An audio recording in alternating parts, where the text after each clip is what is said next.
Hello everyone and welcome to Edu Orbital. तो जैसे कि हम लोग अपना सीरीज कंटिन्यू कर रहे थे एनसीईआरटी का, और मैंने मैथ्स को शुरू किया था, तो उसको भी कंटिन्यू करेंगे। तो फिलहाल अभी जो फिजिक्स का एक टॉपिक लेते हैं, जैसे कि प्रॉमिस किया गया था कि फिजिक्स का भी टॉपिक लिया जाएगा। तो चलिए आज हम लोग अपना टॉपिक कवर करेंगे जो कि होगा इलेक्ट्रिक चार्जेस एंड फील्ड। और एक गलती मेरे से हो गया था, मुझे पता नहीं था उतना कि वो जो मैथ्स का जो चैप्टर मैंने लिया था वो शायद आप लोगों को टर्म वन में नहीं आ रहा है, राइट? हाँ, तो इसीलिए मैंने एकदम फर्स्ट चैप्टर से शुरू किया एनसीईआरटी का, जो कि है इलेक्ट्रिक चार्जेस एंड फील्ड। ये वाला शायद आना चाहिए फर्स्ट टर्म में, टर्म वन में आना चाहिए ना।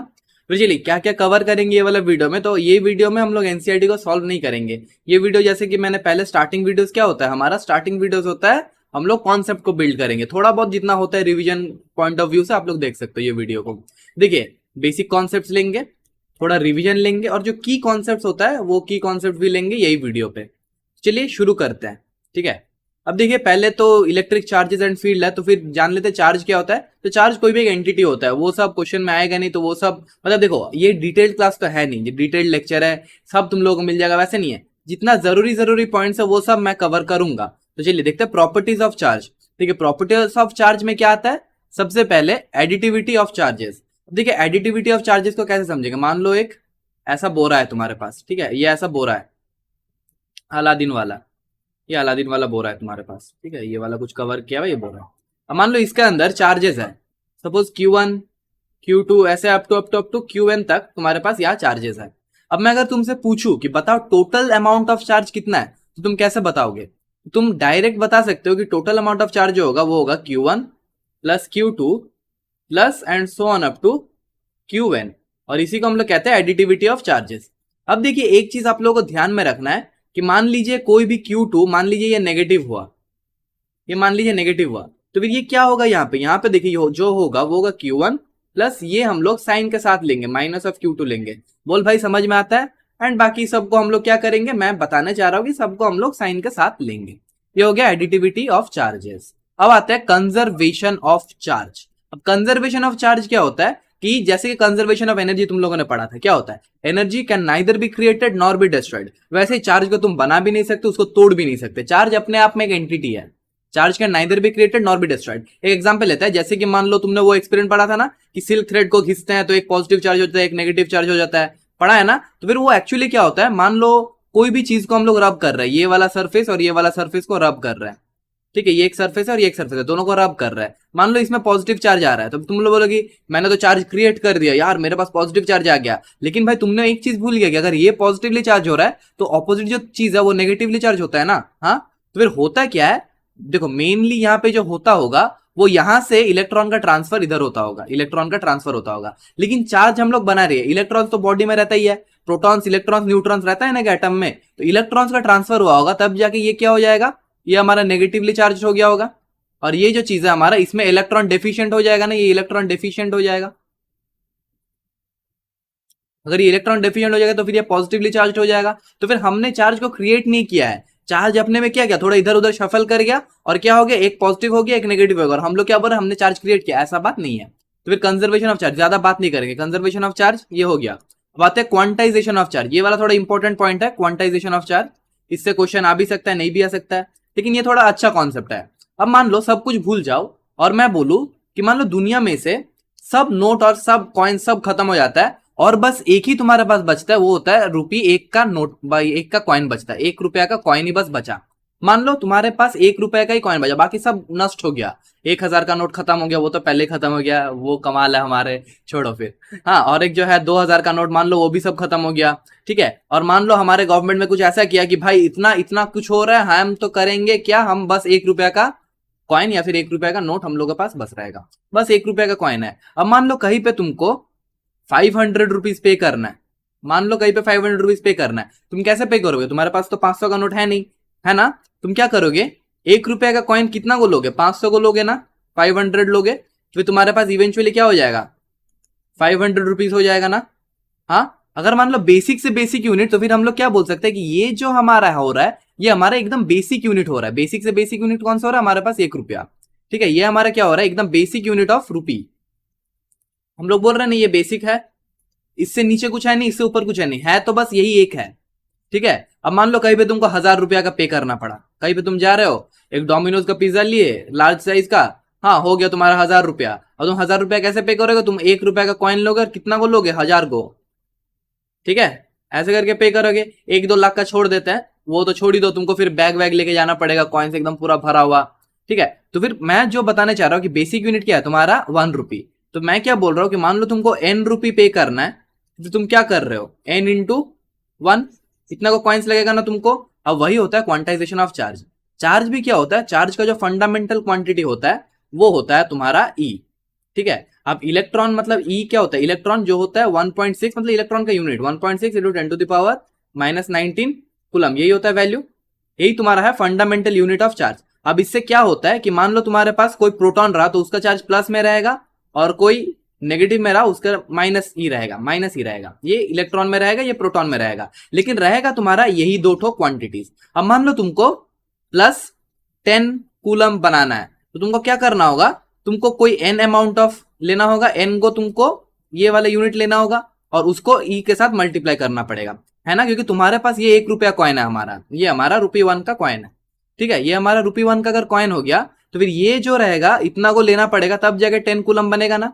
समझ में आ रहा है मैं क्या बोल रहा हूँ, ये हमारा 1 रुपी कॉइन को रिजेंबल करता है। मान लो तुमको 10 कूलम बनाना है तो तुमको कितना को लेना पड़ेगा, सपोज मान लो उसको n को लेना पड़ेगा, ठीक है। ऐसे कोई जनरल चार्ज q के लिए देखते हैं, अगर मान लो हम लोगों को जनरल चार्ज q बनाना है तो फिर क्या करना पड़ेगा, n को हमको e लेना पड़ेगा। ये हमारा कॉइन समझ लो, ये हमारा कॉइन ऑफ चार्ज, ऐसे समझ लो। फिर क्या करना होगा हम लोगों को, n को e वाला कॉइन जो चार्ज का मतलब जो एकदम चार्ज का स्मॉलेस्ट यूनिट होता है वो e होता है, उसी को लेना पड़ेगा। ये होता है हमारा क्वांटाइजेशन ऑफ चार्ज। ये थोड़ा अच्छा टॉपिक था, आई होप से समझ में आ गया होगा। तो फिर चलिए आगे बढ़ते हैं। अब देखिए कूलम्स लॉ क्या होता है। कूलम्स लॉ होता है, वो मैं फॉर्मूला आपको बताऊंगा क्या होता है कूलम्स लॉ, कि फोर्स इक्वल्स होता है k q1 q2 divided bye r², ये होता है हमारा कूलम्स लॉ। अब देखो ये दो ठो मैंने लिख के रखा है, ये वाला पढ़ लेता थोड़ा। देखो लिखा है applicable for point charges only. अब देखो पॉइंट चार्जेस का डेफिनेशन क्या होता है वो यहाँ पर होगा, when the linear size of charged bodies are much smaller than the distance separating them, the size may be ignored and the charged bodies are treated as point charges। कुछ समझ में नहीं आया होगा, हमको भी नहीं आया, चलो फिर समझते हैं। देखो तुम लोग यहाँ पृथ्वी में हो, तुम लोग अर्थ में हो ना, तुम लोग अर्थ में हो और तुम लोग सन को देख रहे हो, तुम लोग सन को देख रहे हो। अब हम लोग जब सन को देखते हैं, या फिर सन को छोड़ो हम लोग स्टार को देखते हैं, हम लोग स्टार को देख रहे हैं, ठीक है। अब स्टार को हम लोग यहां से देख रहे हैं तो हम लोग को स्टार कितना दिखता है, बिंदु जैसा दिखता है ना, इतना इतना को दिखता है, ये हम लोग को पॉइंट जैसा दिखता है ना। लेकिन एक्चुअली जो ये है, ये जो स्टार्स है हमारे, कितना बड़ा है, बहुत बड़ा, तुम्हारे सोचने से भी बड़ा है, उतना बड़ा है ना। तो फिर हम लोग को पॉइंट क्यों दिख रहा है, because this distance is too large. वो हुला जैसा बन गया ना, हुला, हाँ तो टू लार्ज, ये डिस्टेंस बहुत बड़ा है। तो फिर क्या हो रहा है, ये पॉइंट चार्ज हम लोग को लग रहा है कि ये पॉइंट ऑब्जेक्ट है, सॉरी पॉइंट चार्ज नहीं, पॉइंट ऑब्जेक्ट है, लग रहा है ना हम लोग को पॉइंट ऑब्जेक्ट है। ऐसे ही मान लो कोई भी दो चार्जेस हम लोगों ने लिया, Q1 और Q2, और इनका बीच का जो सेपरेशन है ये हम लोगों ने बहुत बड़ा कर दिया, ठीक है, ये बहुत बड़ा है, ठीक है, बहुत बहुत बहुत बड़ा। तो फिर हम लोग Q1 और Q2 कैसे बिहेव करेंगे, ये दोनों पॉइंट चार्जेस में बिहेव करेंगे, कि ये पॉइंट चार्जेस है, ठीक है। तो वो देखने का नजरिया कि कौन सा पॉइंट चार्ज है कौन सा पॉइंट चार्ज है नहीं। तो फिर कूलम्स लॉ जो है वो होता है कि वो बस पॉइंट चार्ज पर एप्लीकेबल है। अब देखो फॉर्मूला आप लोगों ने इतना दूर तक आ गया तो फॉर्मूला तो आप लोगों को पता ही होगा, वो क्या होता है k q1 q2 bye r², मैं फिर से बता रहा हूं, डिवाइडेड बाय r², ये होता है ना कूलम्स लॉ। अब देखो कूलम्स लॉ का जो पॉइंट है वो क्या होता है, ये जो Q1 चार्ज है, ये जो Q1 चार्ज है, ये Q2 पर एक फोर्स अप्लाई करेगा, ये Q2 पर एक फोर्स लगाएगा, और जो Q2 चार्ज है वो Q1 पर एक फोर्स लगाएगा। उसी का वैल्यू हम लोग क्या बोलते हैं, k q1 q2 bye r²। जैसे आप लोगों ने ग्रेविटेशन में पढ़ चुका है, 11th में पढ़ाई तो किया नहीं होगा, तो इसीलिए मैं फिर से बता देता हूँ। चलो दूसरा पेज लेते हैं और उसमें बताते हैं, ठीक है, यहाँ पर बताते हैं, ये सब क्वेश्चन है, ठीक है। चलो हम लोग नया पेज ले लिए और हमने यहाँ पर बताना शुरू कर दिया। तो देखिए यहाँ पर जो था हमारा कूलम्स लॉ डिस्कस कर रहे थे। अब क्या होता है, ये वाला जो चार्ज है ये हमारा Q1 चार्ज है सपोज, और ये एक r दूरी पर हमारा एक Q2 चार्ज है, ठीक है, और इसका दोनों का डिस्टेंस है r, ठीक है। अब जो मैं बोल रहा हूं कि जैसे तुम लोगों ने ग्रेविटेशन में पढ़ा था, ये मास m1 होता है और ये मास m2 होता है, पढ़ा था ना। अब होता क्या ग्रेविटेशन में, ग्रेविटेशन में दोनों दोनों को अट्रैक्ट करता है, तो ग्रेविटेशन का जो फोर्स होता है they are only attractive in nature. मतलब ये m2 m1 को अपनी तरफ बुलाएगा और ये M1 M2 को अपनी तरफ बुलाएगा। ठीक है, ठीक है। तो फिर अगर मान लो ये क्या हो रहा है, ये वाला फोर्स क्या हो रहा है, ये वाला फोर्स M1 M2 को बुला रहा है, तो फिर हम लोग बोलेंगे F ऑन 2 ड्यू टू 1। देखो 2 को एक बुला रहा है तो F ऑन 2 ड्यू टू 1, और ये वाला फोर्स को हम लोग क्या बोलेंगे, ये वाला फोर्स को हम लोग बोलेंगे फोर्स ऑन 1 ड्यू टू 2। अब देखो चार्जेस में क्या होता है, ये चार्जेस में जो होता है, देखो जो बॉडीज होता है ग्रेविटेशन में, वो दोनों हमेशा अट्रैक्ट करता है, वो दोनों हमेशा अट्रैक्ट करेगा, रिपेल करने का कोई बात ही नहीं है। लेकिन चार्जेस में क्या होता है, अगर लाइक चार्ज रहा तो रिपेल करेगा, और अगर अनलाइक चार्ज रहा तो वो लोग अट्रैक्ट करेगा। अब देखो मैम एक तरफ के लिए मान लेता हूँ कि दोनों हमारा पॉजिटिव चार्जेस है, दोनों पॉजिटिव चार्जेस है। अब दोनों पॉजिटिव चार्जेस रहा तो क्या करेगा, देखो Q1 Q2 को बोलेगा भाई एक तरफ तू आ मत, ठीक है, तू एक तरफ आ मत, तू मेरी तरफ आई मत, तू देखी मत भाई। तुम कोई लड़का को बोलोगे कि मेरी तरफ आओ, नहीं बोलोगे ना, तो ये भी बोलेगा तू आई मत मेरी तरफ, तो ये क्या करेगा, इसको धक्का देगा इधर, तो एक फोर्स लगाएगा, ये फोर्स ऑन 2 ड्यू टू 1 रहेगा। और ये फोर्स, अब ये भी तो बोलेगा ना, जो ओपोनेंट वाला आ रहा है तुम्हारा वो भी क्या आना चाहेगा, वो भी नहीं आना, जाना ही नहीं तेरे पास, तो ये भी इसको एक फोर्स लगाएगा, ये होगा फोर्स ऑन 1 ड्यू टू 2। अब देखो दोनों दोनों में ना इक्वल फोर्स लगेगा, जितना नफरत ये इससे करता है उतना नफरत यही इससे करता है, तो फिर ये जो होगा F on 1 due to 2 will be equal to F on 2 due to 1। Magnitude wise दोनों हमारा सेम रहेगा, ठीक है, मैग्नीट्यूड वाइज दोनों सेम रहेगा। अब देखो ये जो होता है ये तो हो गया समझ में। अब एक तरफ के लिए मान लेते हैं ये तुम पॉजिटिव हो, मतलब ये पॉजिटिव और ये नेगेटिव, अब एग्जांपल लेते नहीं है। अब क्या करोगे, मान लो तुम देख रहे हो आंखों ही आंखों में, ये देख रहा हो और तू ये भी तुमको देख रहा है, दोनों में आंखों में घुसता क्या हो गया, तो फिर दोनों दोनों को अट्रैक्ट करने लगेगा ना। तो फिर यहाँ भी एक ये क्या करेगा, ये जो जितना तुम उससे मिलना चाह रहे हो वो भी तुमसे उतना ही मिलना चाह रहा है, तो फिर ये क्या करेगा, देखो ये जो है तुमको बुलाएगा अपनी तरफ, इसको हम लोग क्या बोलेंगे F ऑन 1 ड्यू टू 2। और ये वाला जो ब्लू में लिख रहे हैं ये क्या है, F ऑन 2 ड्यू टू 1, दोनों दोनों को बुला रहा है और इक्वल अमाउंट से बुला रहा है। मतलब इस केस में भी क्या होगा, F ऑन 1 ड्यू टू 2 का magnitude will be equal to F on 2 due to 1। ये होता है ना। अब फोर्स का जो यहां से हम लोग लिखते हैं, फोर्स का जो इक्वेशन होगा या फिर फोर्स का जो मैग्नीट्यूड होगा वो होगा K Q1 Q2 bye are square. बस इतना ही बताना था और कुछ है ही नहीं समझने को कूलम्स लॉ में। अब देखो यहाँ पर जो K का वैल्यू होता है वो होता है 9 इंटू 10 टू द पावर 9। अब एप्सिलॉन नॉट वेप्सिलॉन नॉट उस सब का वैल्यू आप लोगों को याद नहीं रखना, ठीक है, तुम बस ये याद रखो कि K का वैल्यू होता है 9 into 10 to the power 9। Coulomb's law में डायरेक्ट यही पुट करना, 9 इंटू 10 टू द पावर 9। अब देखो K का वैल्यू जो होता है वो होता है 1/4 पाई एप्सिलॉन नॉट। अब देखो एप्सिलॉन नॉट क्या होता है, एप्सिलॉन नॉट होता है परमिटिविटी ऑफ फ्री स्पेस। ये एप्सिलॉन नॉट क्या होता है, परमिटिविटी ऑफ फ्री स्पेस।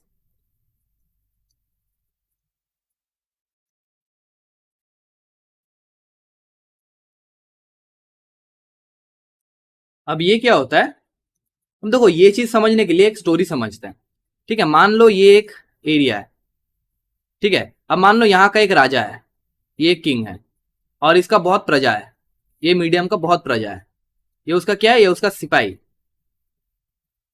अब मान लो यहां पर दो बिछड़े हुए, छोड़ो अब नहीं बोलते, दो बिछड़े हुए समझ जाना क्या बोल रहा हूं, दो बिछड़े हुए वो आ रहे हैं, समझ रहे हो ना। हाँ अब क्या हो रहा है, ये इसको देखा, करण अर्जुन लेते हैं, हाँ देखो करण ने अर्जुन को देखा, अर्जुन ने करण को देखा, ठीक है, दोनों में एकदम गहरी प्यार, ये एक्सेप्शन है, गहरा प्यार दोनों में, करण और अर्जुन में। करण अर्जुन की तरफ भाग रहा है, अर्जुन करण की तरफ आ रहा है। लेकिन मान लो अगर ये किंग बोल देता अपने सिपाही को कि भाई इनको रोक, तुम इसको परमिट मत कर, तो फिर ये क्या करेगा, यहां पर रोक देगा ना, सब मिलकर पकड़ लेगा इसको, सब मिलकर इसको पकड़ लेगा, तो फिर ये दोनों जा नहीं पाएगा, इसको भी सब मिलकर पकड़ लेगा तो फिर ये मिल नहीं पाएगा। अब मान लो राजा मेरी तरफ दिलदार हुआ सॉरी अब मान लो राजा मेरी तरफ दिलदार हुआ, वो क्या करेगा, अपना सिपाही को बोलेगा भाई छोड़ दे, मिलने दे दोनों को। तभी लोग क्या करेंगे, ये इसकी तरफ भागेगा और ये इसकी तरफ भाग जाएगा और दोनों आपस में मिल जाएंगे। तब क्या हो रहा है, परमिटिविटी यही है कि एक मीडियम कितना परमिट कर रहा है फोर्स दोनों को, मतलब अप्लाई होने के लिए। एक मीडियम कितना अप्लाई कर रहा है, मतलब मीडियम कितना अलाउ कर रहा है, समझो बढ़िया से, मीडियम कितना अलाउ कर रहा है दोनों चार्जेस को आपस में रिएक्ट करने में, कितना अलाउ कर रहा है, बीट रिपेलिंग बीट अट्रैक्टिंग, लेकिन कितना अलाउ कर रहा है वो मीडियम, वही है हमारा परमिटिविटी ऑफ फ्री स्पेस। लेकिन परमिटिविटी ऑफ फ्री स्पेस ही क्यों, बिकॉज हम लोग फ्री स्पेस लेते हैं। बाकी आएगा तुम्हारा रिलेटिव परमिटिविटी, वो बाद में बताएंगे कभी, अभी तो फिलहाल एनसीईआरटी का लेक्चर है तो परमिटिविटी समझ में आ गया होगा। अब चलो आगे बढ़ते हैं, ठीक है। हाँ तो यहां पर वापस आते हैं, ठीक है। अब देखो ये तो तुम लोगों को क्लियर हो गया होगा कूलम्स लॉ। आगे बढ़ते हैं vector form of Coulomb's law. अब ये पता नहीं कितना कितना बुक में कैसे कैसे दिया जा रहा है, मैं तुमको एकदम बढ़िया से बताऊंगा। देखो दो पॉइंट चार्जेस है हमारा, एक का मैग्नीट्यूड Q1 है, एक का मैग्नीट्यूड Q2 है। अभी के लिए छोड़ देते हैं कि ये लोग कौन सा है। मान लो ये अगर पॉजिटिव भी रहा, ये मान लो हमारा डिस्टेंस है R, अगर पॉजिटिव रहा तो डिफरेंस क्या रहेगा, पॉजिटिव रहा तो दोनों दोनों को रिपेल करेंगे, और अगर नेगेटिव रहा तो दोनों दोनों को अट्रैक्ट करेंगे। बस इतना ही डिफरेंस आएगा ना, इतना ही डिफरेंस आएगा। अब एक चीज तुम देखो, जो कूलम्स लॉ है ना, वो जो फोर्स एक्ट करता है वो along the line joining the charges attract act करता है। फिर से बता, कूलम्स लॉ में जो फोर्स लग रहा है वो along the line joining the two charges लग रहा है। ठीक है, इसका मतलब क्या है, अगर ये अट्रैक्ट भी कर रहा है तो फिर इसी लाइन में करेगा, अगर ये रिपेल भी कर रहा है तो ये इसी लाइन में करेगा। तो इसका डायरेक्शन कौन सा तरफ हो रहा है, ये अगर इसको वेक्टर मान लेते हैं आर वेक्टर, तो फिर ये आर कैप की डायरेक्शन में करेगा ना, इधर की तरफ। ये इधर की तरफ इसका डायरेक्शन आ रहा है ना फोर्स का, फिर उसको आर कैप बोल देते हैं। अब मान लो फोर्स जो मेरा आया था वो क्या था हमारा, के Q1 Q2/r²। अब ये जो आया था ना, ये फोर्स का बस मैग्नीट्यूड आया था। हाँ देखो ट्विस्ट देखो, ये मैग्नीट्यूड आया था। अब देखो कोई डायरेक्शन में ये लग रहा होगा ना, मान लो कौन सा डायरेक्शन में लग रहा है, अलोंग दी आर वेक्टर लग रहा है ना, तो हम क्या बोलेंगे, यहाँ आर कैप बोल देंगे। तो अब ये क्या हो गया, अब ये चीज नहीं रहेगा अब, ठीक है। अब ये फोर्स क्या हो गया, अब ये फोर्स का डायरेक्शन आ गया, अब ये फोर्स का डायरेक्शन आ गया अलोंग दी आर वेक्टर। अब देखो अलोंग दी आर वेक्टर मतलब आर कैप। अब तुमको क्या पता है, हमारा कोई भी वेक्टर आर वेक्टर कैसे होता है, उसका कुछ मैग्नीट्यूड रहता है आर, और उसका कुछ डायरेक्शन हो जाता है, वो होता है आर कैप। यही होता है ना। अब यहां से देखो हम लोग आर कैप को क्या लिख सकते हैं, आर कैप को हम लोग लिख सकते हैं r vector divided by mod of r. देखो मॉड ऑफ आर को मैं बस केवल आर लिख रहा हूं, ठीक है। तो फिर देखो यहां पर अगर हम लोग पुट करते हैं सेम चीज को ना, तो फिर क्या आ जाएगा, एक बार देखो जरा, देखो फोर्स का वैल्यू क्या आ रहा है, देखो के Q1 Q2। अब यहाँ वेक्टर लगाना मत भूलना क्योंकि हम लोग वेक्टर फॉर्म पढ़ रहे हैं, ठीक है। के Q1 Q2 divided bye R²। अब देखो आर कैप का जगह हम लोग क्या लिखेंगे, r vector divided by r. तो फिर देखो ये क्या आ गया, F vector is equal to K Q1 Q2 divided by R³ into r vector. अब देखो यही है हमारा vector form of Coulomb's law. पता नहीं बुक में कैसे कैसे कैसे कैसे समझाया जा रहा है, बहुत कंफ्यूजिंग है, लेकिन बस इतना ही है vector form of Coulomb's law. क्या, फोर्स एक वेक्टर क्वांटिटी है, इतना तो पढ़ चुका है तुम लोग, फोर्स एक वेक्टर क्वांटिटी है। अब वो वेक्टर क्वांटिटी अगर है तो फोर्स कौन सा डायरेक्शन में लगता है, along the line joining the two charges, इधर फोर्स लग रहा होगा, ठीक है। B it attraction, B it repulsion, कुछ भी हो भाई, कुछ भी हो, अलोंग दिस लाइन एकदम बढ़िया से देखो, ये जो लाइन है ना, यही लाइन पे फोर्स एक्ट कर रहा होगा। बीट अट्रैक्शन, बीट रिपल्शन, यही लाइन है हमारा, यही लाइन पे वो लोग अट्रैक्ट भी करेगा, यही लाइन पे वो लोग रिपेल भी करेगा। समझ में आ रहा है।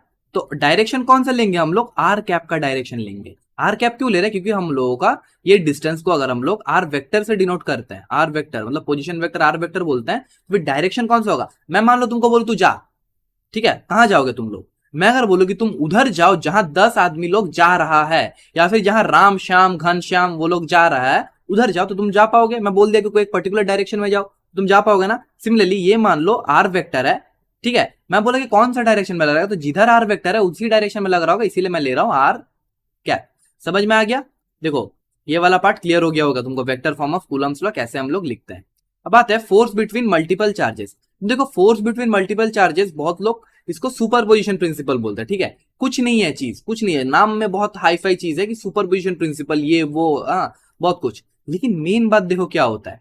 मैं अगर बताऊं कि मान लो ये एक चार्ज है, ये एक चार्ज है हमारा Q1, और मान लो इसकी विसिनिटी पे एक और एक चार्ज है Q2, और एक चार्ज है मान लो Q3, ठीक है। अब मान लो ये लाइन ज्वाइनिंग लगा देते, क्योंकि हम लोगों को तो पता ही है कि फोर्स जहां भी एक्ट करेगा किधर एक्ट करेगा, लाइन ज्वाइनिंग दी टू चार्जेस में एक्ट करेगा, है ना, ठीक है। अब मान लो मैं बोल देता हूं कि सब पॉजिटिव चार्जेस है, मान ले भाई सब पॉजिटिव चार्जेस है, तो फिर ये Q2 क्या करेगा, Q1 को इधर का तरफ रिपेल करेगा, ठीक है। हम बोल देते हैं force due to, force on one due to two, ये होगा ना। Q3 क्या करेगा, इसको रिपेल करेगा इधर, ये क्या होगा, force on one due to 3। अब मान लो और एक चार्ज क्या होगा, खुद खुद को रिपेल करेगा, है ना, खुद खुद को रिपेल करेगा ना, नहीं। क्या मैं खड़ा हूं तो मैं क्या खुद को अट्रैक्ट कर रहा हूं, क्या मैं खुद को रिपेल कर रहा हूं, नहीं ना। तो एक चार्ज भी वैसा ही है, अपने के लिए वो नाइदर रिपेलिंग है नाइदर अट्रैक्टिंग है, वो अपने वजह से कोई फोर्स एक्सपीरियंस नहीं करेगा, ठीक है। तो ये दोनों का वजह से तो करेगा लेकिन अपने के लिए नहीं करेगा। मान लो यहाँ पे और एक हम लोग चार्ज रख देते हैं जिसका वैल्यू मैं बोल देता हूं Q4। तो क्या होगा ना, तो देखो यहाँ पे जो होगा और एक को फोर्स ये एक्सपीरियंस करेगा इधर की तरफ, ये होगा फोर्स ऑन 1 ड्यू टू 4। लेकिन ऐसा कभी तुम नहीं सुनोगे फोर्स ऑन 1 ड्यू टू 1। ये वाला टर्म दरअसल नाइंसाफी या फिर दरअसल गलत चीज है, ये वाला चीज गलत है।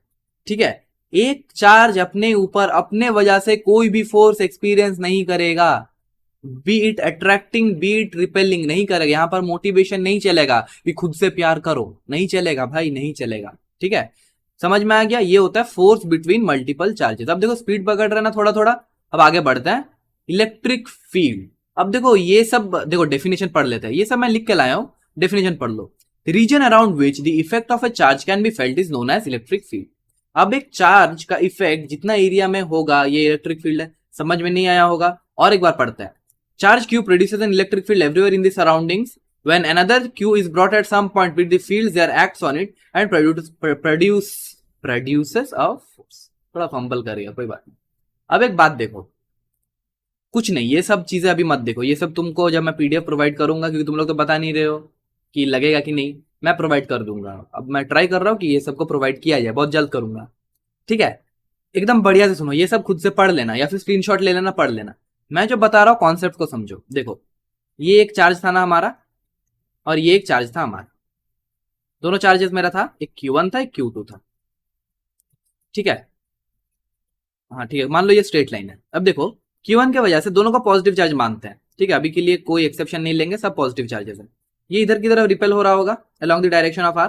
क्या होगा इस पर, फोर्स ऑन 2 ड्यू टू 1 ये हो रहा होगा। इसका वैल्यू क्या होगा बताओ जरा, K Q1 Q2 divided by r का स्क्वायर। समझ में आ रहा है क्या हो रहा है? अब एक बात देखो, मैं क्या करता हूं, अचानक से मैं Q2 को हटा देता हूं। मैं अचानक से Q2 को अगर हटा दिया तो फिर बताओ जरा, ये फोर्स का क्या कोई वैल्यू रहेगा? ये फोर्स भी नहीं रहेगा, ये फोर्स भी हट जाएगा। ये फोर्स भी हट गया ना, मैंने Q2 को हटा दिया तो फोर्स भी हट गया।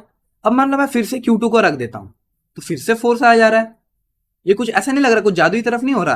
पहले तो यहां पर हम लोग हटा दे रहे हैं इसको, तो मेरा ये फोर्स खत्म हो जा रहा है, और हम लोग इसको ला दे रहे हैं तो ये फोर्स फिर से आ जा रहा है। तो पहले से यहां पर कुछ ना कुछ तो है भाई, कुछ ना कुछ तो है ना, कुछ ना कुछ तो है। तभी तो क्या कर रहा है, तभी तो ये जब आ रहा है ये इसकी तरफ फोर्स लग रहा है।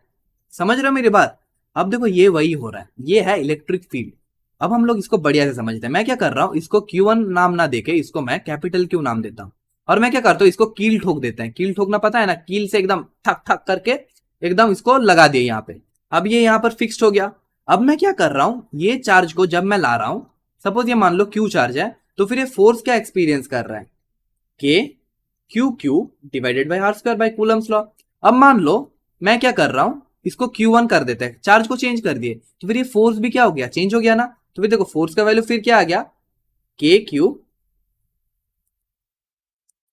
फोर्स का वैल्यू मेरा आ गया KQ बाय आर स्क्वायर को अलग करते हैं इंटू Q1। इसको फिर से चेंज करो जरा, इसको QZ कर दो, फिर ये भी क्या हो जाएगा QZ। तो फिर एक चीज तुम देखो, ये वाला जो क्वांटिटी है ना, ये वाला जो क्वांटिटी है तुम्हारा, ये वाला जो क्वांटिटी है ये तुम्हारा कांस्टेंट है ना, आ रहा है ये वाला चीज कांस्टेंट, ये हमेशा आ रहा है। तो फिर ये क्या है, ये ही हमारा फील्ड है, ये वाला चीज जो है ना, यही वाला हमारा फील्ड का एक्सप्रेशन है। जिन्होंने एनसीईआरटी पढ़ा है उसको तो पता ही होगा कि इलेक्ट्रिक फील्ड होता है हमारा, अभी बस मैग्नीट्यूड लिखते हैं। ठीक है, ये होता है हमारा KQ बाई आर स्क्वायर, ये सबने पढ़ चुका है। लेकिन मैं फील दिलाने चाह रहा हूं। अब इसको ऐसे समझो कि चलो वो वाला पेज पे जाता है जो हमने बनाया था, ये वाला पेज। ठीक है, मान लो ट्रैम्पोलिन देखा है ना, ट्रैम्पोलिन। ठीक है, मैं बनाने का कोशिश करता हूँ, बताना सही हुआ है नहीं। ठीक है, जहां पे लोग कूदता है, ये ट्रैम्पोलिन है। अब मान लो मैं यहां पर एक बड़ा सा गोल सा चीज रख दूं, बड़ा सा गोल सा गोला सा एकदम बड़ा पत्थर टाइप चीज रख दूं, तो ये ट्रैम्पोलिन क्या होगा बताओ जरा, ट्रैम्पोलिन क्या होगा? ट्रैम्पोलिन देखो मैं बनाने का कोशिश कर रहा हूं अपने तरफ से, तुम अपने से फील करने का कोशिश करना। ठीक है, ये ट्रैम्पोलिन क्या होगा, ये वाला पार्ट तो थोड़ा ऐसे हो जाएगा, हाँ या ना, ये वाला पार्ट ऐसे हो जाएगा ना, समझ में आ रहा है? एकदम मन की आंखों से देखो, दिखेगा। ठीक है, ये दिख रहा होगा ना तुमको, क्या हो रहा होगा, थोड़ा सा ये ट्रैम्पोलिन ऐसे था, मैंने कुछ रख दिया तो वो ऐसे हो गया, ऐसे हो गया। समझ में आ रहा है? ये ऐसे था ट्रैम्पोलिन, ये ऐसे हो गया। ठीक है, यहाँ पर कुछ रख देते हैं। चलो देखते हैं मेरे सामने क्या है, अभी तो फिलहाल कुछ नहीं है। चलो मान लो यही रख देते हैं, ये वाला बॉल को, या फिर देखो मेरा मोबाइल फोन रखते हैं। ठीक है, ये मेरा ऐसे था ना, इसको देखो रख रहा है तो ये क्या हो रहा है, थोड़ा ऐसे हो रहा है। अब मान लेते हैं कि ये वाला बुक्स भी है, देखो concepts of H C Verma, ये वाला क्या हो रहा है, ये वाला मेरा नॉर्मल बुक है, मैंने ट्रैम्पोलिन को एकदम स्ट्रेट पकड़ा हुआ है। अब देखो अगर इसमें बुक रखेंगे तो क्या हो रहा है, देखो ये थोड़ा ऐसे हो जाएगा ना बुक रखेंगे तो। अब मान लो ये कुछ ऐसे हो गया है, दिख रहा होगा तुम लोगों को, ये कुछ ऐसे हो गया। तो मान लो मैं एक पेन रख रहा हूँ तो क्या हो रहा है, ये अट्रैक्ट हो रहा है ना। हाँ, अपने आप अट्रैक्ट हो रहा है ना, मैं कुछ नहीं कर रहा, देखो मैं बस रख रहा हूँ, अपने आप हो रहा है। अब मान लो वहीं पे ये ट्रैम्पोलिन एकदम सीधा रहता, वो नहीं रखते हम लोग, तो फिर ये क्या होता है, ये यहाँ खड़ा हो जाता ना, ये खड़ा हो जाता। लेकिन मान लो ये खड़ा है, देखो अभी खड़ा है। अब मैं क्या कर रहा हूँ, इसको रख देता, देखो आ गया ना अपनी तरफ। तो फिर क्या हो रहा है, ये थोड़ा ट्रैम्पोलिन टाइप चीज समझो, ये थोड़ा ऐसा हो रहा है, तो फिर ये क्या कर रहा है, ये वाला चीज अपनी तरफ एक फील्ड प्रोड्यूस कर रहा है, समझ में आ रहा है? अपनी तरफ एक फील्ड प्रोड्यूस कर रहा है जो कि अट्रैक्ट कर रहा है पेन को। वैसे ही समझो ये वाला चीज मेरी। ठीक है, उसी को यहां समझते हैं।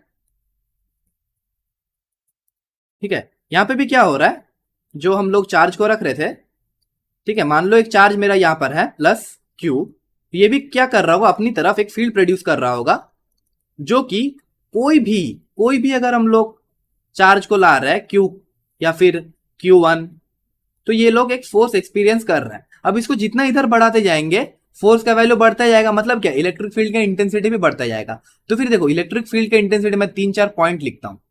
ठीक है, 3-4 पॉइंट को यहां पर डिनोट करते हैं। ये मेरा पॉइंट 1 है, ये मेरा पॉइंट 2 है, और ये मेरा पॉइंट 3 है। अब देखो इलेक्ट्रिक फील्ड एट 1 ये एकदम सबसे बड़ा होगा, फिर देखो इलेक्ट्रिक फील्ड एट 2 ये फिर उससे थोड़ा बड़ा होगा, और इलेक्ट्रिक फील्ड एट 3 सबसे छोटा होगा। समझ में आ रहा है? क्योंकि देखो जितना पास जा रहे होंगे उतना जोर से वो अट्रैक्ट या फिर उतना जोर से वो रिपेल कर रहा होगा चार्ज को। समझ में आ रहा है? देखो तुम यहां पर जब बॉल रख रहे थे, जितना भारी बॉल रहेगा और जितना पास तुम लाओगे, ठीक है, जितना पास तुम लाओगे उतना जोर से गिरेगा ना, जितना पास तुम लाओगे उतना जोर से गिरेगा। यहां रहोगे थोड़ा धीरे धीरे धीरे धीरे धीरे धीरे गिरेगा, लेकिन जितना पास लाओगे उतना जोर से गिरेगा ना, और जितना भारी चीज रखोगे उतना वो क्या होगा, उतना मैग्नीट्यूड हाई रहेगा वो गिरने का। तो फिर ये क्यू भी क्या होता है, क्यू भी जितना बड़ा होगा इलेक्ट्रिक फील्ड भी उतना बड़ा होता जाएगा। समझ में आ रहा है? सब कॉन्सेप्ट समझ में आ रहा है कि फील्ड एक्चुअली है क्या। ठीक है, यही होता है फील्ड। फील्ड एक नॉन कॉन्टैक्ट चीज होता है। ये देखो मैंने, हम लोग इतने दिन से न्यूटन लॉज ऑफ मोशन में जो पढ़ा है वो सब कॉन्टैक्ट फोर्सेस था। हाँ या ना, कॉन्टैक्ट फोर्सेस था ना। क्या करना पड़ रहा था मुझे, ये पेन को यहां से हटाना है, मान लो यहां से हटाना है, ये इधर है, यहां से हटाना है, मुझे क्या करना पड़ेगा, मुझे इसको पकड़ना पड़ेगा, पकड़ के इसको उठा के हटाना पड़ेगा, हाँ या ना। लेकिन यहाँ क्या हो रहा है, मैं दो चार्जेस को रख रहा हूं, दो चार्जेस को रख रहा हूं, वो दोनों अपने आप में अट्रैक्ट कर रहा है, अपने आप में रिपेल कर रहा है। ये लेकिन मतलब अभी का टाइम में तुम लोगों को पता होगा कि ये सब हो सकता है, लेकिन पहले के टाइम में बहुत बड़ा बात था। लाइक पहले आदमी लोगों को पता ही नहीं था कि होता क्या है। मतलब कोई मान लो मैग्नेट लिया ना दो, और मैग्नेट कैसे छोड़ दिया, दोनों टक से लग गया, वो बहुत बड़ा चीज था तब का टाइम में कि वो क्या हो रहा है एक्चुअली, वो मैग्नेट आ क्यों रहा है। मैग्नेट भी फील्ड प्रोड्यूस कर रहा होगा, फिर समझ में आ रहा है मैं जो बता रहा हूँ। इलेक्ट्रिक जैसे चार्ज प्रोड्यूस कर रहा है, एक चार्ज को अट्रैक्ट या फिर रिपेल कर रहा है, वैसे तो मैग्नेट को जब छोड़ रहा है, दोनों मैग्नेट एक तरफ अट्रैक्ट हो रहा है ना, वो क्या हो रहा है, मैग्नेट भी फिर कोई मतलब फील्ड प्रोड्यूस किया होगा, जिसके वजह से वो फोर्स आ रहा होगा। तो फिर मैं जो बता रहा हूं कि फील्ड वो चीज है जिसके वजह से फोर्स की उत्पत्ति हो रहा है, मतलब फोर्स वहां से बन रहा है, वो फील्ड है तभी फोर्स बन रहा है। ठीक है, ऐसा समझ लो कि वो फील्ड है तभी फोर्स बन रहा है। अब यहां आता है, देखो ये क्लियर हो गया होगा कि फील्ड क्या है, और इसका एक्सप्रेशन भी क्लियर हो गया होगा अब तक। इलेक्ट्रिक फील्ड हमारा हो जाएगा, मैग्नीट्यूड लेते हैं, इलेक्ट्रिक फील्ड हमारा हो जाएगा KQ/R²। अब देखो बहुतों को अब बोलोगे कि फिर इलेक्ट्रिक फील्ड का तो डायरेक्शन होना चाहिए। जी हाँ, बिल्कुल डायरेक्शन होना चाहिए, क्यों नहीं होना चाहिए। किधर होगा भाई, जिधर फोर्स लग रहा है उधर ही फील्ड है। ये फोर्स अगर ये लाइन पे लग रहा है तो इलेक्ट्रिक फील्ड का डायरेक्शन भी लाइन की तरफ ही होगा। समझ में आ गया इलेक्ट्रिक फील्ड क्या है। थोड़ा कंफ्यूजिंग टॉपिक है, लेकिन आई थिंक मतलब थोड़ा सा फील आ गया होगा इलेक्ट्रिक फील्ड चीज क्या है। तो आगे बढ़ते हैं। अब देखिए थोड़ा सा चार्ज डिस्ट्रीब्यूशन के बारे में पढ़ेंगे, फिर अगला दिन से हम लोग शुरू करेंगे वो फील्ड लाइंस एंड ऑल। अब चार्ज डिस्ट्रीब्यूशन 3 टाइप का होता है, लीनियर, सरफेस और वॉल्यूम। अब देखिए लीनियर चार्ज डेंसिटी क्या होता है। लीनियर चार्ज डेंसिटी को ऐसे समझो, मान लो तुमने कोई वो डस्ट देखा है ना, वो चुमकी टाइप का चीज होता है ना, वो डस्ट हम लोग तो स्कूल में बहुत खेले थे, इधर उधर लग जाता था पूरा। ठीक है, या फिर तुम सैंड डस्ट पकड़ो, कि कोई सैंड डस्ट लिए तुम, और मान लो एक ऐसा टाइप का कुछ चीज है, इसका लेंथ तो है लेकिन ब्रेथ को एकदम डायमेंशनलेस समझो, कि ब्रेथ इसका इतना छोटा है कि उसका डायमेंशन हम लोग कंसिडर नहीं करेंगे। ठीक है, अब मान लो तुमने क्या किया, इसमें गम लगाया, पूरा गम लगाया इसमें। ठीक है, पूरा इसमें गम लगाया, ये पूरा इसमें गम लगाया, और फिर तुमने क्या किया, वो सैंडस्ट को, जो सैंडस्ट तुमने लिया था, वो सैंडस्ट को तुम यहां डाल दिए। अब क्या होगा, सैंडस्ट क्या होगा बताओ जरा, सैंडस्ट तुमको फील आ रहा है ना, सैंडस्ट क्या होगा, सैंडस्ट चिपक गया होगा, इधर उधर चिपक गया होगा। लेकिन कैसे चिपकेगा, यूनिफॉर्मली चिपकेगा ना। तुमने भेदभाव नहीं किया, तुमने क्या किया, इसको स्प्रिंकलर लिया, एक स्प्रिंकलर को ऐसे ऐसे कर दिया पूरा, देखो सब में इक्वली इक्वली डिवाइड हो गया होगा ना, हाँ या ना। ठीक है, उसी को हम लोग कहते हैं डिस्ट्रीब्यूशन ऑफ सैंडस्ट बोलेंगे। अब मान लो इसमें तुम चार्ज को रख दिए और तुम चार्ज को डाल रहे हो, तो फिर क्या होगा, यही Q charge of amount equally पूरा पार्ट में डिवाइड हो गया होगा ना। तुमने सैंडस्ट लिया और सैंडस्ट को डाल दिया, तो तुम्हारा ऐसा हो गया कि सैंडस्ट पूरा बिखर गया। और वैसे मैं बोल रहा हूँ कि एक चार्ज लो, उसको तोड़ो तोड़ो तोड़ो, एकदम डस्ट करो, और फिर क्या करो, उसको डाल दो, तुम्हारा ये वाला लीनियर है, इसमें डाल दो, तो क्या होगा, वो इक्वली डिस्ट्रीब्यूट हो गया, हो जाएगा ना, पूरा चीज इक्वली डिस्ट्रीब्यूट हो जाएगा ना। तो फिर इसका जो लीनियर चार्ज डेंसिटी को हम लोग लैम्डा से रिप्रेजेंट करते हैं। तो फिर लैम्डा इक्वल्स टू क्या होगा, देखो थोड़ा सा अलग द टॉपिक जाते हैं, मतलब आउट ऑफ द बॉक्स जाते हैं। तुम मान लो एक शरबत बनाओगे, तुमको क्या लगेगा, चीनी लगेगा ना। अब तुम चीनी को लिए, तुमने उसको घोल दिया, ठीक है, तुमने चीनी लिया और तुमने उसको घोल दिया। चलो समझते हैं बढ़िया से। देखो ये तुम्हारा टम्बलर था और तुमने चीनी को घोल दिया, यहाँ पे चीनी घुल गया।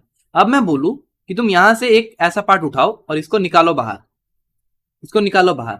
अब निकाल के एक पार्ट ऐसा आएगा, मैं बोलूंगा कि एक जन ये उठाया, पर्सन वन ने, और मैं बोलता हूं कि यहाँ एक पार्ट से एक आदमी, तुम यहां से एक पार्ट उठाओ, और ये यहां से एक जन ने उठाया सेकंड। अब बताओ जरा मीठा कौन सा ज्यादा होगा, सोचो सोचो, बताओ कौन सा जरा ज्यादा मीठा होगा। हाँ, कौन सा ज्यादा मीठा होगा, देखो दोनों का स्वीटनेस सेम रहेगा। मतलब क्या ये हो रहा है कि चीनी में जब घुल रहा हूं तो चीनी इवनली घुल जा रहा है, पूरा में इवनली घुल रहा है ना। तो फिर उसको हम लोग क्या बोलते हैं, उसको हम लोग डेंसिटी बोलते हैं ना। हाँ, मास पर यूनिट वॉल्यूम होता है ना। डेंसिटी क्या होता है, डेंसिटी क्या होता है, मास पर यूनिट वॉल्यूम होता है ना। हाँ, तो मैं क्या बोलता हूँ कि इसका डेंसिटी भी जो होगा D1, और इसका डेंसिटी अगर D2 है, तो D1 इक्वल्स टू D2 होगा ना। तो ये क्या होता है, मेरा बोलने का तात्पर्य ये है कि दोनों एकदम इवनली डिस्ट्रीब्यूट होगा पूरा वॉल्यूम में। तो फिर यहाँ पर अगर हम लोग लीनियर वाला देख रहे थे, यहाँ पर हम लोग लीनियर वाला देख रहे थे ना, ये देखो लीनियर वाला देख रहे थे हम लोग। अब देखो यहाँ क्या होगा, जैसे वहां क्या हो रहा था, हम लोग चीनी घुल रहे थे तो क्या हो रहा था, मास पर यूनिट वॉल्यूम हो रहा था। यहाँ पर हम लोग चार्ज को घुल रहे हैं, तो चार्ज को डिस्ट्रीब्यूट कर रहे तो चार्ज पर, यहाँ पर देखो लेंथ है ना, बस मैं क्या बोला, ब्रेथ को भूल जाओ, मान लो बस लेंथ है, मान लो बस ये ऐसा एक पेज है, ये एक्सी वर्मा, भूल जाओ कि ये वाला कुछ विड्थ है और इतना पतला बस है। देखो दिख रहा है ना, इतना पतला हो, विड्थ को बहुत मिनिमम समझो। तो फिर वो क्या होगा, हाँ तुम ये मत समझ लेना ये सरफेस डेंसिटी हो जाएगा। मैं बोल रहा हूँ कि बस ये वाला पार्ट हो देखो, ठीक है, जहां पे ब्रेथ को कंसीडर मत करो, मतलब इसका ब्रेथ बहुत कम है ना, तुम बस ये पार्ट देखो। ठीक है, ये पेन को पकड़ो, ये पेन है ना, ये पेन का बस लेंथ देखो, ब्रेथ मत देखो। तो क्या होगा, बाई लेंथ से डिवाइड होगा ना, क्योंकि ये हर लेंथ पे इक्वली डिस्ट्रीब्यूट हो जाएगा। जैसे कि चीनी हो रहा है हर वॉल्यूम पे इक्वली डिस्ट्रीब्यूट, वैसे ये चार्ज क्या होगा, अगर लैम्डा मतलब लीनियर चार्ज डेंसिटी अगर हम लोग ले रहे हैं, तो फिर ये क्या होगा, ये एकदम इवनली डिस्ट्रीब्यूट हो जाएगा हर एक पॉइंट ऑफ लेंथ पे। समझ गया। अब आता है सरफेस, सरफेस को हम लोग डिनोट करते हैं, इसको हम लोग सिग्मा से डिनोट करते हैं। ठीक है, अब सिग्मा इक्वल्स टू क्या होता है, अब देखो सिग्मा में हम लोग ऐसे देखेंगे कि मान लो कोई चीज हम लोग ले रहे हैं, यस ये मेरा एक शीट है। अब क्या कर रहे हैं, सेम चीज कर रहे हैं जो हमने पहले किया था, क्यू को तोड़ रहे हैं मिक्सर में डाल के, क्यू पूरा डस्ट हो जा रहा है, और उसको क्या कर रहा है, पूरा स्प्रिंकलर कर रहा है, इधर से इधर लेके आ रहा है, ऐसे स्प्रिंकल कर दिए। तो फिर क्या होगा, देखो यहाँ पर चार्जेस आ गया होगा ना, चार्जेस आ गया होगा पूरा। ठीक है, गम लगाना मत भूलना वरना चार्जेस चिपकेगा नहीं। अब चार्ज हो गया, अब तुमको मैं बोलूं फिर से कि बताओ कहां पर ज्यादा कहां पर कम गिरा। ठीक है, तुमने इतना माइन्यूटली डाला कि सब जगह में इक्वली डिस्ट्रीब्यूट हो गया। अब मान लो सब जगह में अगर इक्वली डिस्ट्रीब्यूट हो गया, तो फिर सिग्मा का वैल्यू हमेशा सेम सेम रहेगा ना। जैसे यहाँ पर लैम्डा का वैल्यू अगर तुम यहां से भी उठाओगे, यहां से भी उठाओगे, यहां से भी उठाओगे, लैम्डा का वैल्यू सेम रहेगा। जैसे कि वॉल्यूम में होता है हमारा, चीनी हम हर जगह से सेम टेस्ट देता है, वैसे ही मान लो तुम यहां से एक एलिमेंट उठाओ, यहां से एक एलिमेंट उठाओ, यहां से एक एलिमेंट उठाओ, सबका क्या रहेगा, सबका सिग्मा सेम रहेगा। अब सिग्मा को कैसे डिनोट करेंगे हम लोग, सिग्मा को हम लोग डिनोट करेंगे, सिग्मा इक्वल्स होगा देखो चार्ज पर यूनिट एरिया। ठीक है, ये समझ में आ गया। अब वॉल्यूम तो सबको पता ही है, वॉल्यूम तो देखो, वॉल्यूम मैंने बता ही दिया था वो चीनी का एग्जांपल से। ठीक है, देखो यहां पर देख लेते हैं, वॉल्यूम को ऐसे समझते हैं कि ये हमारे क्यूबर्ड बना रहा है। ठीक है, ये क्यूबर्ड ऐसे, ये क्यूबर्ड है, ये मतलब कोई भी 3D शेप में क्या होगा, वो चीज 3D अगर होगा तो वहां पे वॉल्यूम डिस्ट्रीब्यूशन होता है। अब तुम क्या किए, ये ऊपर से मतलब यहाँ पर तुम ऊपर से पूरा स्प्रिंकल किए, लेकिन ये बस ऊपर नीचे से नहीं, तुम हर तरफ से चार्ज को स्प्रिंकल किए। ठीक है, हर तरफ से चार्ज को स्प्रिंकल किए ताकि इवनली डिस्ट्रीब्यूट हो जाए। जैसे कि हम लोग चीनी को घुलते हैं तो वो इवनली डिस्ट्रीब्यूट होता है, वैसे ही मैंने चार्ज को इवनली डिस्ट्रीब्यूट कर दिया। अब मैं बोलूं कि यहां से एक पार्ट उठाओ और उसको निकालो, तो फिर एक ऐसा कुछ पार्ट निकलेगा ना, ऐसा कुछ पार्ट निकलेगा, या ऐसा कुछ निकलेगा। और यहाँ का जो डेंसिटी रहेगा उसको हम लोग रो से डिनोट करते हैं, वॉल्यूम डेंसिटी को रो से डिनोट करते हैं। रो इक्वल्स टू क्या होगा, देखो चार्ज, क्योंकि हम लोग डाल क्या रहे हैं, चार्ज पर यूनिट वॉल्यूम। ठीक है, अब यहाँ पर जॉट डाउन करते हैं सबको, आ जाओ। ठीक है, पहले हमने पढ़ा linear charge density lambda equals होता है हमारा क्यू बाई एल। फिर हमने पढ़ा सिग्मा विच इज इक्वल होता है क्यू बाई ए। फिर हमने पढ़ा volume rho which is equal होता है हमारा क्यू बाई वी। देखो इतना क्लियर हो गया होगा क्या हो रहा है, खेल समझ में आ रहा है क्या हो रहा है। लैम्डा अगर हो रहा है, मान लो चीनी लिए, चीनी मतलब ऐसे डाल दिए, तो क्या होगा, वो लीनियरली डिस्ट्रीब्यूट होगा। हमने क्या कर रहा है, चीनी को डाल रहे थे तो हम लोग क्या बोल रहे थे उसको, चीनी को डाल रहे तो हमारा शरबत बन रहा था। यहाँ पर हम लोग चार्ज को डालेंगे तो क्या बनेगा, लैम्डा मतलब लीनियर चार्ज डेंसिटी बनेगा। समझ में आ रहा है, तुम लीनियरली डालोगे तो वो लीनियरली डिस्ट्रीब्यूट होगा, लेकिन इवनली डिस्ट्रीब्यूट होगा। जैसे कि शरबत में हम लोग डिस्टिंग्विश नहीं कर पाते ना, कहाँ ज्यादा कहाँ कम, ऐसे ही होता है। ठीक है, तुम कहीं से भी उठाओगे तो तुम्हारा सेम चीज रहेगा। तो समझ में आ गया, अगर लीनियरली डिस्ट्रीब्यूट होता है तो हम लोग बोलते हैं लीनियर चार्ज डेंसिटी। अगर सरफेस में होता है, एरियल होता है, मतलब एरिया में होता है, ये पूरा एरिया में अगर हुआ, ये पूरा एरिया में, तो हम लोग बोलेंगे एरियल चार्ज डेंसिटी। और अगर मान लो वॉल्यूम में हुआ तो हम लोग बोलेंगे वॉल्यूम चार्ज डेंसिटी। इसको ऐसे समझ लो। ठीक है, अब इसी को देखो, ये वॉल्यूम तो इसका तो बहुत इजीली समझ में आ गया, क्योंकि हम लोग को डेंसिटी पता होता है, डेंसिटी को भी रो से डिनोट करते हैं। वो क्या होता है, अगर मास को हम लोग डिस्ट्रीब्यूट करते होते हैं तो मास पर यूनिट वॉल्यूम बोलते हैं ना, सेम ही तो चीज है भाई, सेम ही तो चीज है। यहाँ पर तुम लोगों ने जूनियर क्लास में बस वॉल्यूम लेके खेला है, यहाँ पर तुम लोगों को एरिया और लेंथ लेके भी खिला रहा है, और कुछ नहीं कर रहा। ठीक है, देखो इसीलिए बोलते हैं ना कि बेस स्ट्रॉन्ग होता है एकदम 9th और 10th का, तो भी तुमको 11th 12th बढ़िया से समझ में आता है। देखो अगर किसी को ये वाला चीज बढ़िया से समझ में आया होगा तब तो मेरा बात समझ में आ रहा है ना, फील आ गया पूरा, चार्ज डेंसिटी क्या होता है, इलेक्ट्रिक फील्ड क्या होता है। अगले दिन थोड़ा बहुत हम लोग गॉस लॉ देख लेंगे, फिर इलेक्ट्रिक फील्ड लाइंस देख लेंगे, और फिर डायपोल का बारे में बात करेंगे। फिर हम लोग एनसीईआरटी का सोल्यूशन, जो मेन हम लोग का मकसद था, वो सोल्यूशन फिर पढ़ेंगे। देखो डिटेल टाइप का लेक्चर बन रहा है ना, रिवीजन तो लग नहीं रहा होगा किसी को, मतलब कोई भी देखेगा तो समझ में थोड़ा बहुत आना चाहिए। बाकी हम भी इम्प्रूव कर रहे हैं थोड़ा बहुत। ठीक है, चलो फिर मिलते हैं अगले लेक्चर में, तब तक के लिए tata bye bye, thank you.